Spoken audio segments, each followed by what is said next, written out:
तो कैसे हैं आप लोग साथियों, स्वागत है आप सभी का कंपटीशन एंड यू में। मैं विशाल शर्मा आप सभी के साथ। चलिए बात करते हैं, थंबनेल आपने पढ़ लिया होगा। आज का जो क्लास है ये क्वेश्चन आते हैं स्पेशल किस्त वाले सवाल। किस्त वाले सवाल, जी हाँ, किस्त वाले सवाल को अगर हम बेसिक रूप से करते हैं तो सवाल अच्छा खासा लेंथी हो जाता है। तो इसके लिए एक विशेष रूप से ट्रिक है जहाँ से आप इस सवाल को बड़ी आसानी से समझ और कर पाएंगे। तो आइए इस सवाल को समझते हैं। ये सवाल मुख्य रूप से जो चैप्टर है आपका चक्रवृद्धि ब्याज से संबोधित है। किससे है? चक्रवृद्धि ब्याज चैप्टर जो आपका है ये उसमें से प्रश्न बनता है। किस्त वाले सवाल, किस्त वाले आप समझते होंगे, आपने कोई प्रोडक्ट खरीदा या किसी से उधार लिया, अब पैसा आपको किस्तों में चुकाना है। तो आपने नोटिस किया होगा जो किस्त आप लोग देते हैं वह किस्त हमेशा समान होती है। मतलब हर महीने 3-3 हज़ार रुपये किस्त होगी, 2-2 हज़ार की होगी, 1-1 हज़ार की होगी, जितनी भी होगी बराबर होगी। तो उन्हें कहते हैं बराबर किस्तों में भुगतान करना। ठीक है, और ये किस चीज़ में आता है सर? ये चक्रवृद्धि ब्याज के अंतर्गत चैप्टर को रखा जाता है। तो आइए एक बार मूल रूप समझते हैं कि क्या है। तो मूल रूप समझने के लिए एक एग्जाम्पल के तौर पर देखें। मान लेते हैं कि प्रिंसिपल का आता पता नहीं, रेट ऑफ इंटरेस्ट जिसे ब्याज की दर कहते हैं। देखिए अगर आप ये चैप्टर ये वाला पॉइंट सीख रहे हैं तो उसका मतलब आपने चैप्टर पढ़ा हुआ है ना, तो मैं उसी हिसाब से चीज़ों को आगे कैरी ऑन करूँगा। रेट ऑफ इंटरेस्ट मान लेते हैं 10% है, समय 2 साल है। 2 साल का मतलब है किस्त 2 बराबर किस्तों में चुकानी है। किस्त 2 बराबर किस्तों में चुकानी है, इसीलिए समय 2 साल है। तो बताइए किस्त कितने रुपए की होगी? किस्त कितने रुपए की होगी? तो इसे ऐसा समझ लेते हैं। और यहाँ पे मान लेते हैं कि प्रिंसिपल आपका 210 रुपये है। चलिए ऐसा लेते हैं, कितना रुपये है? प्रिंसिपल 210 रुपये है। आइए प्रश्न को करने की कोशिश करते हैं। तो हमारे लिए जो मेन चीज़ होगी वो होगा रेट ऑफ इंटरेस्ट, ब्याज की दर। ब्याज की दर से हम सारी चीज़ें कंफर्म करेंगे। अगर आपने इस चैप्टर को किया होगा पहले तो आपने तब भी नोटिस किया होगा कि हम रेट ऑफ इंटरेस्ट से ज़्यादा चीज़ें निकालते हैं। तो समझते हैं रेट ऑफ इंटरेस्ट से अगर आपने एक चीज़ और समझ लेंगे, अगर ये आपने चैप्टर पहले नहीं पढ़ा है तो इधर आई बटन पे लिंक है, आप वहाँ से एक बार चैप्टर समझ लें, उसके बाद इस चीज़ को समझ लेंगे तो आपको ज़्यादा बेनिफिशियल होगा। और आपको चैप्टर पहले से आता है तो एक बार इसे देख लें। साथ ही साथ हमारे पास स्मार्ट बोर्ड नहीं है, दैट मीन्स नॉट कि क्लास अच्छा नहीं होगा, क्लास अच्छा ही होगा। आइए समझते हैं। तो 10% का मतलब होता है 10/100। 0 से 0 कैंसिल करते हैं तो बन जाता है 1/10। तो मैं 10% बोलूँ या मैं 1/10 बोलूँ, बात एक ही है। लेकिन ये जो नीचे 10 लिखा है, इस 10 का मतलब है एक प्रकार से प्रिंसिपल। ये होता है आपके लिए मूलधन, ये आपके लिए मूलधन और ये आपके लिए ब्याज। तो यहाँ से सेंस बनता है कि आपने किसी को 10 रुपये दिए और उसने ब्याज के साथ आपको 11 रुपये लौटाए। 10 रुपये आपके और 1 रुपया ब्याज का मिला, 11 रुपये हो गए। किस्त वाले सवाल में ऐसा करेंगे। और फिर ये जो 10 है इसका स्क्वायर करेंगे। इसका स्क्वायर कितना होगा सर? 100। इसका स्क्वायर करेंगे, इसका स्क्वायर होगा 121। ये जो 121 स्क्वायर कर आया यही आपकी क्या है? किस्त है। ये क्या है बच्चा? आपकी किस्त है। ये जो 100 रुपये आए हैं ये आपके लिए मूलधन है, समझते रहेंगे। अब एक चीज़ याद रखनी है कि हमें बताया गया था किस्त कैसी होंगी? बराबर। बस एक बार शुरू में प्रयास करना समझने का। आप कहेंगे सर इतना लंबा चौड़ा तभी कर दिया, सही से देखो तो इतना तो आपको सवाल मिलेगा ना एग्जाम के अंदर, है ना? तो देखेंगे 10 रुपये से 1 रुपया ब्याज मिला, 11 रुपये हो गए। क्योंकि 2 साल की बात हो रही है तो स्क्वायर करा 100 रुपया, 11 का स्क्वायर करा 121 हुआ। ये 121 रुपये आपकी किस्त हुई। अब ये 121 है और किस्त कैसी है? बराबर। तो ऊपर वाली संख्या भी 121 होनी चाहिए। तो ऊपर किससे गुणा कर दोगे? 11 से। अब ऊपर 11 से गुणा करी है तो इधर भी 11 से गुणा करनी पड़ेगी। यही नियम है, अनुपात में चीज़ें बराबर रखनी होती हैं। तो 11 और 10 की गुणा आएगा 110। तो 110 और 100 ये आपका मूल रूप से मूलधन यहाँ बनेगा। 110 और 100 ये हुआ आपके पास 210 रुपये। क्या हुआ? 210 रुपये। 210 रुपये आपका मूलधन। 121 और 121, 1-1 2, 2-2 4 और फिर 2, ये 242 हुआ आपका मिश्रधन। बात समझ रहे हैं? और ये 121 रुपये हुआ किस्त। तो यहाँ से आपको सवाल समझना है। इन तीनों में से कुछ ना कुछ दिया होगा। इसे प्रिंसिपल को चलिए 2100 कर देते हैं क्योंकि ये भी 210 है तो आपको कन्फ्यूजन बन जाएगा। अब देखिए आपका मूलधन 210, आपका मिश्र धन 242 और आपकी एक किस्त 121, लेकिन ये आपका है रेट ऑफ इंटरेस्ट से जो आपने कंफर्म किया है। अब इन तीनों में से, मूलधन में से, मिश्र धन में से और किस्त में से कुछ ना कुछ सवाल में दिया होगा, क्योंकि किस्त पूछी है तो किस्त तो दे नहीं रखी सवाल में। आपको मूलधन सवाल में दे रखा है 2100 रुपये और आपका मूलधन आया 210 रुपया। तो आप क्या करेंगे, ये आपके 210 रुपये किसके बराबर हुए, 2100 के। ये चीज़ समझ में आनी चाहिए, अगर आपने पहले सवाल की है तो ये चीज़ समझ में आएगी। ठीक है बच्चों, तो 0 से 0 और 21 का 21 बचा 10, तो इसका मतलब 1 का वैल्यू 10। जब 1 का वैल्यू 10 है तो 121 का वैल्यू कितना होगा, 1 का वैल्यू 10 है तो 121 का वैल्यू 1210। तो इसका मतलब जो किस्त बनेगी वह किस्त 1210 रुपये की होगी। इस चीज़ को आपको समझना है बच्चों, एक बार स्क्रीनशॉट लीजिए, हो सकता है थोड़ा कम समझ में आया हो। अब अगला सवाल इसी में देखेंगे तो आपको ज़्यादा समझ में आएगा। देखिए, मूल रूप से अगर हम सवाल की बात करते हैं, मूल रूप से सवाल की बात करते हैं तो प्रिंसिपल होता है, अमाउंट होता है जिसे आप मिश्र धन कह देते हैं, इसे आप मूलधन कह देते हैं, और इसके अलावा होता है आपके पास, चलिए हमें प्रिंसिपल पता नहीं, ये पता नहीं, इसके बाद होता है रेट ऑफ इंटरेस्ट, मान लेते हैं वो 5% है और समय 2 साल है, मतलब कि 2 वार्षिक किस्तों में आपको पैसा चुकाना है। तो अब आप एक चीज़ तो समझ ही लेंगे कि आपका मेन काम क्या है, इसे कन्वर्जन करना। किसे कन्वर्जन करना, रेट ऑफ इंटरेस्ट को कन्वर्जन करना। अगर आपने रेट ऑफ इंटरेस्ट कन्वर्जन कर लिया तो सारी कहानी यहाँ से ही बनती और बिगड़ेगी आपकी। ठीक है ना, आइए समझते हैं। 5% का मतलब क्या है सर, 5/100 पूरा आप समझना और अच्छे से। 5 चिकन 5, 5 दूनी 10 मतलब 1/20। अब इसका मतलब है आपने किसी को 20 रुपया दिया, 1 रुपया ब्याज मिला तो 21 हो गया। बात हो रही है 2 साल की, तो स्क्वायर कर दो, 20 का स्क्वायर 400, 21 का स्क्वायर 441। तो इसका मतलब किस्त कितनी हुई सर, किस्त हो गई हमारी 441 रुपये की। ये 441 है तो ऊपर वाली संख्या भी 441 होनी चाहिए, क्योंकि किस्त कैसी होती है, बराबर। तो ऊपर भी 21 से गुणा कर दो, ये भी 441। जब यहाँ 21 से गुणा करा है तो यहाँ भी 21 से गुणा करो, ये हो गया 420। अब इन दोनों को जोड़ो, कितना आया 820। ये 820 आपके लिए मूलधन, इन दोनों को जोड़ोगे तो 882, ये हमारे लिए मिश्र धन। अब देखो तीनों चीज़ें आ गई, ये हमारा मूलधन, ये हमारा मिश्र धन और ये हमारी किस्त। अब क्योंकि तीनों चीज़ें आ गई हैं, अब इन तीनों में से कुछ ना कुछ सवाल में दिया होगा, उसी के साथ आप कंपेयर कर लो। मान लेते हैं सवाल में प्रिंसिपल दिया हुआ है 8820 मान लेते हैं। तो अब ये आसान मैंने संख्या इसलिए ली जिससे कि आपको अभी शुरू में पॉइंट देखना ना मिले, पॉइंट में सवाल का आंसर आ सकता है, कोई इसमें समस्या है नहीं। आपका मूलधन कितना आया 820, सवाल का मूलधन कितना है, ये ले लेते हैं 8200।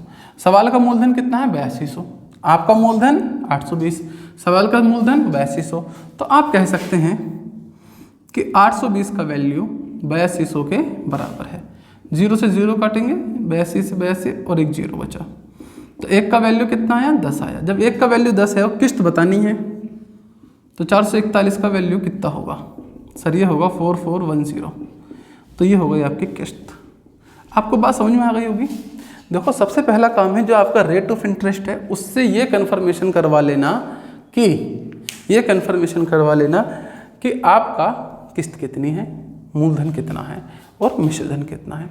इन तीनों में से कुछ ना कुछ सवाल में दिया होगा, वहाँ आप इसे कंपेयर करेंगे। एक और देखते हैं, अगर मामला 3 साल का हो, मामला 3 साल का हो तब क्या करिएगा सर। 3 साल का मतलब मान लेते हैं वो कह दे रेट ऑफ इंटरेस्ट 20% है और 3 समान किस्तों में देना है, 3 समान किस्त हैं 3 साल की, ठीक है। तो 20% का मतलब क्या होता है सर, 20/100 अर्थात 1/5। मैं 1/5 डायरेक्ट लिख सकता हूँ, पर कभी बच्चे ना समझ पाए एकदम से। तो इसका मतलब क्या होगा कि सर 5 रुपये थे, 1 रुपया ब्याज मिला तो 6 हो गए। अब दूसरे साल में जाएंगे तो 5 का स्क्वायर 25, 6 का स्क्वायर 36। लेकिन इस बार बात 3 साल की है, तो तीसरे साल में आएंगे तो 5 का क्यूब 125, 6 का क्यूब 216। तो ये 216 आपकी किस्त है। जो सबसे आखिरी में आएगा दूसरी तरफ वह आपका किस्त है। अब देखो ये 216 है तो ये भी 216 होना चाहिए, यहाँ पर 6 से गुणा करना पड़ेगा। ये 216 है, ये 216 है तो ये भी 216 होना चाहिए, 36 से गुणा करना पड़ेगा, 216 हो गया। अब याद रखना यहाँ 6 से गुणा करा है तो यहाँ भी 6 से गुणा, यहाँ 36 से गुणा करा है यहाँ पर तो यहाँ भी 36 से गुणा करना पड़ेगा। ये याद रखेंगे आप लोग। चलिए कर लेते हैं। 6 पंजे 30 का 0 हासिल 3, 5 छंग 30 का 0 हासिल 3, 5 तिया 15 और 3 180। 6 पंजे 30 का 0 हासिल 3, 6 दूनी 12 और 6 दूनी 12 और 3 15 150। अब ये 125 है ही, इन्हें ऐड कर लेते हैं। आइए 5 8 2 10 2 5 15 का 5 हासिल 1 1 2 3 और 1 4 455 ये आपका मूलधन हुआ। और 216 को जोड़ेंगे तो 6 तिया 18 का 8 हासिल 1 3 का 3 और 1 4 3 दूनी 6 648 ये आपका बेटा मिश्र धन हुआ। क्या हुआ? ये हुई किस्त। अब इन तीनों में से कुछ ना कुछ सवाल में दिया होगा, वहीं आपको कंपेयर करना है। मतलब मेन कहानी आपको इससे बनानी है, इससे और इस दिए हुए किस्तों से। बस इतना ही तो कहानी है। आइए सवालों की तरफ चलते हैं। एक बार सवाल देखते हैं कि सवाल क्या है। गर्मी ज़्यादा हो रही है, कोई पंखा वगैरह चला नहीं पा रहे हैं ना, पर आप लोग क्लास देखिए। आइए सवालों की तरफ चलते हैं। तो पहला सवाल, डिटेलिंग हमने देख ली है, उसी के माध्यम से सवाल करना है। सवाल में बताया गया है कि 16400 के ऋण को 5% वार्षिक ब्याज की दर से 2 समान वार्षिक किस्तों में चुकाया जाना है। प्रत्येक किस्त का मान कितना होगा? ठीक है, तो देखो हमारे लिए मेन वेपन क्या है बच्चों? हमारे लिए मेन वेपन है सबसे पहले रेट ऑफ इंटरेस्ट का पता करना। दूसरे नंबर पर यह पता करना है कि किस्तें कितनी हैं। तो हमने देखा किस्तें 2 हैं, तो पहले सिर्फ इसे ही सॉल्व करो। तो देखो रेट ऑफ इंटरेस्ट कितना है सर? 5% है। 5% का मतलब है सर 1/20। अभी ये भी करके दिखाया था, आप समझ गए होंगे। तो हमारा इसका मतलब है कि कोई रुपया 20 था, 1 रुपया ब्याज मिला, 21 हो गया। अब क्योंकि बात हो रही है कितने साल की सर? 2 साल की, तो 20 का स्क्वायर 400 और 21 का स्क्वायर 441। और क्योंकि 2 ही साल की बात हो रही है तो यही 441 हमारे लिए क्या बन गई? हमारी किस्त बन गई। क्लियर है? यही 441 हमारे लिए किस्त बना। अब क्योंकि ये 441 है तो इसे भी 441 बनाना है। ऊपर किससे गुणा करोगे? 21 से। जब यहाँ 21 से गुणा करा है तो इधर भी 21 से गुणा होना चाहिए। अनुपात का यही नियम है, तो इधर भी 21 से गुणा होना चाहिए, यही अनुपात का नियम है। कितना आया? 420। अब 420 और 400 एक तरफ वाले को जोड़ेंगे तो पता चला 820। यही 820 आपके लिए क्या है सर? यही 820 हमारे लिए तो मूलधन है। ये किस्त है 441 और 441 को अगर हम जोड़ते हैं तो 8 8 2 और ये हमारे लिए मिश्र धन है। अब आप खुद बताइए कमेंट में कि इन तीनों में से हमें सवाल में क्या दे रखा है? क्या कोई मूलधन दे रखा है सवाल में? क्या कोई मिश्र धन दे रखा है सवाल में? या किस्त दे रखी है सवाल में? सर किस्त तो पूछी है, तो क्या इन दोनों में से कुछ दे रखा है? हाँ सर दे रखा है। क्या सर? हमें दे रखा है मूलधन। कितना? 16400। ये तो सवाल का मूलधन है। रेट ऑफ इंटरेस्ट से हमारा जो मूलधन आया वह कितना है सर? 820। तो यहाँ से एक बात निकल कर आती है कि ये 820 इस 16400 के बराबर है। तो इन्हें आप सोल्व करेंगे, 0 से 0 कैंसिल करेंगे तो 1 का वैल्यू कितना बनेगा? 1640/82। 8 से इसे वैसे से इसे काटेंगे, 2 बार जाएगा और बचाइए 0। तो 1 का वैल्यू कितना आया सर? 1 का वैल्यू 20 आएगा। यहाँ पर क्या आएगा बच्चा? 1 का वैल्यू यहाँ पर 20 आएगा। जी हाँ, कितना आएगा 1 का वैल्यू बच्चा? सर 20 आएगा। जब 1 का वैल्यू 20 आ गया, हमें किस्त बतानी है। हमारी किस्त कितनी आई है? 441। तो 441 की वैल्यू कितनी होगी? जब 1 का वैल्यू 20 है, समझ रहे हैं, तो 441 का वैल्यू कितना होगा? 20 से गुणा कर दो। 2 एकन 2, 2 चौक 8, 2 चौक 8 और 0।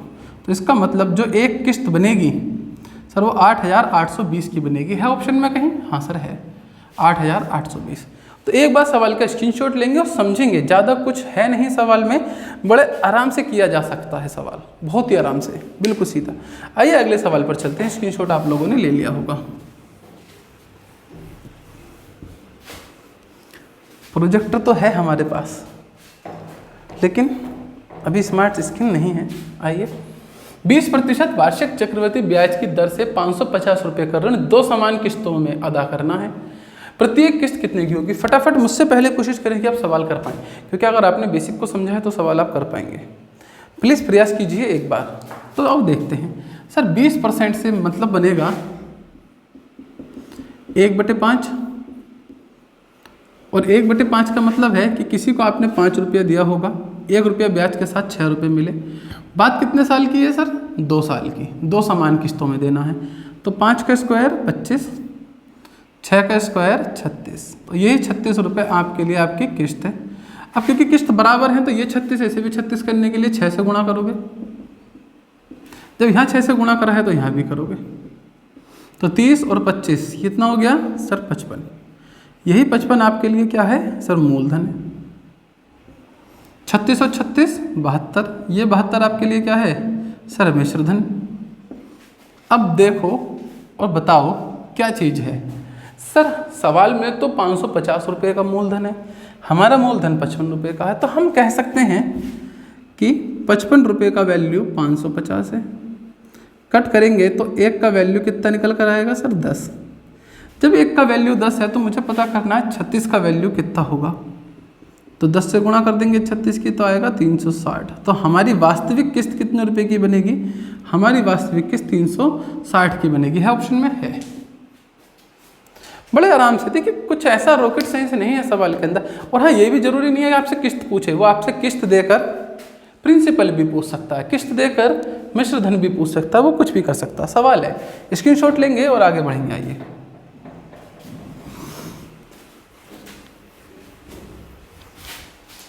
अगले सवाल की तरफ बढ़ते हैं। पवन ने बैंक से 10% वार्षिक चक्रवृद्धि ब्याज की दर से 21,000 रुपये उधार लिए। ऋण को 2 समान किस्तों में चुकाया जाना है। पहला 1 वर्ष और दूसरे वर्ष प्रत्येक किस्त की राशि क्या होगी? मतलब दोनों वर्ष प्रत्येक किस्त की राशि क्या होगी? सीधा सीधा सवाल है। तो फिर से वही रेट ऑफ इंटरेस्ट कितना है? 10%। 10% का मतलब है 1/10, और 1/10 का मतलब है आपने किसी को 10 रुपये दिया, उसने ब्याज के साथ 11 रुपये आपको लौटाए। 2 साल की बात हो रही है तो इसका स्क्वायर 100, इसका स्क्वायर 121, यही आपकी किस्त है। ऊपर भी 11 से गुणा करोगे। अब देखो समय बचाओ, यहाँ में बादों में 11 से गुणा करना है तो यहाँ पर मत करो, डायरेक्ट यहाँ कर दो, यहाँ भी तो करनी है। ये 110 और 100 210, ये आपका मूलधन। आप देख रहे होंगे हमें प्रिंसिपल की जरूरत तो पड़ रही है, लेकिन हमें अमाउंट की जरूरत नहीं पड़ रही, तो अमाउंट हम निकाल ही नहीं रहे ना, समय बचाएंगे हम, ये चीज़ सीखनी है। अब देखो हमारा मूलधन 210, सवाल का मूलधन 21,000, तो हम कह सकते हैं 210 का वैल्यू 21,000, 1 0 से 1 0, 21 से 21 और ये 2 0 ऐसे ही। तो 1 का वैल्यू कितना आया सर? 1 का वैल्यू 100 आया। जब 1 का वैल्यू 100 आया तो 121 जो हमारी किस्त है उसका वैल्यू कितना आएगा? 100 से गुणा कर दोगे तो 121 00, ये हमारी वास्तविक किस्त आ गई। है ऑप्शन में सर? बिल्कुल है। अब आप देख रहे हो ज़्यादा टफ नहीं है, जिस चीज़ की आवश्यकता नहीं है उसे करो ही मत, सीधे सीधे अपने सवाल की तरफ चलिए और आप नैनो सेकंड्स 10-15 सेकंड्स में सवाल कर लेंगे। बिगिनर हैं तो 30 सेकंड ले लेंगे, इससे ज़्यादा समय नहीं लगना चाहिए। प्रैक्टिस के बाद स्क्रीनशॉट लेंगे, आगे बढ़ेंगे।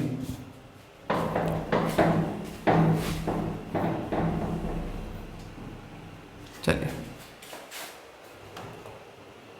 सवाल बता रहा है एक व्यक्ति 3,280 रुपये उधार लेता है जो 2 वर्ष के अंत तक 2 समान किस्तों में 5% प्रति वर्ष की दर से चुकाया जाना है, चक्रवृद्धि ब्याज से चुकाए जाना है। क्लियर है? प्रत्येक किस्त कितने की होगी? अब इस सवाल का आंसर तो कायदे में आप ही दें। चलिए आखिरी वाला सवाल आप लोगों के लिए छोड़ा जाएगा, आप उसका आंसर देंगे। तो दर कितनी है? 5%। 5% का मतलब सर 1/20। कोई बच्चा भी ये तो नहीं चौंक रहा सर 1/20 क्यों? क्योंकि 5% का मतलब होता है 5/100। 5 × 5 और 5 से काटेंगे 5 दूनी 10 और 0, तो ये डायरेक्ट 120 बनेगा। ठीक है, चलिए इसका मतलब है कि 20 रुपये आपने किसी को दिए, 1 रुपया ब्याज का 21 रुपये। अब इनका स्क्वायर क्योंकि बात हो रही 2 वस्तु की, तो ये आ जाएगा 400, 441, यही हो गई आपकी किस्त। अब तो रट जाना चाहिए, यहाँ ये 441 है तो यहाँ भी 441 होना चाहिए।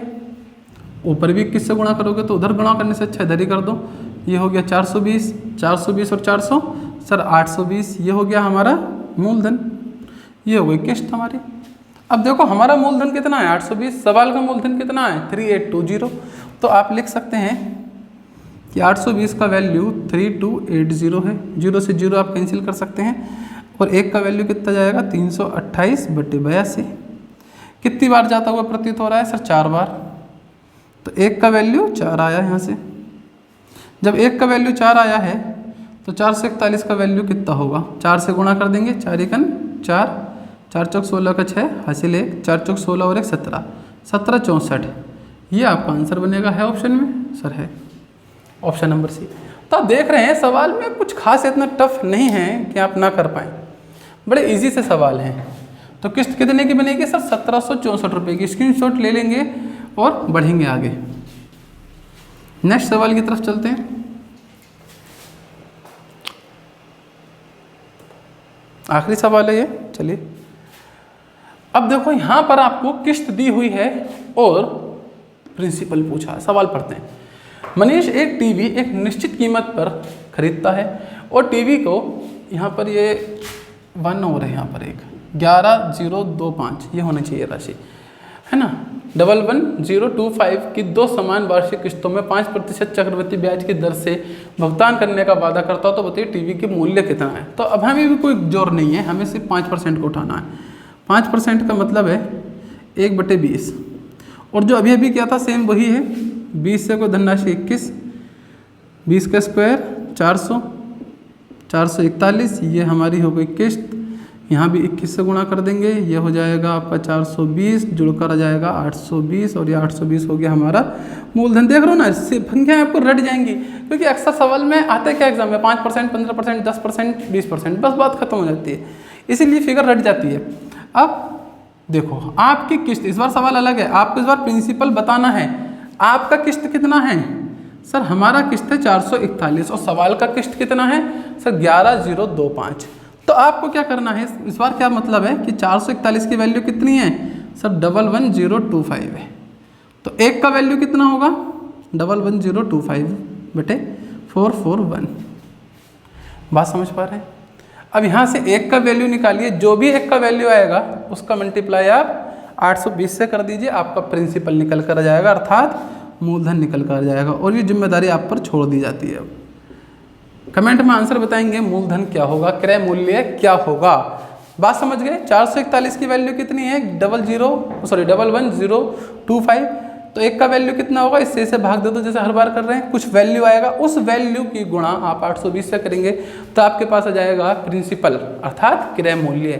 तो ये आपका काम है HW, फटाफट कीजिए इतना कैलकुलेशन और बताइए आंसर क्या होगा कमेंट में। मिलते हैं आपसे अगले क्वेश्चन अगली क्लास में अगली ट्रिक के साथ, तब तक के लिए बाय बाय, आपका दिन शुभ हो।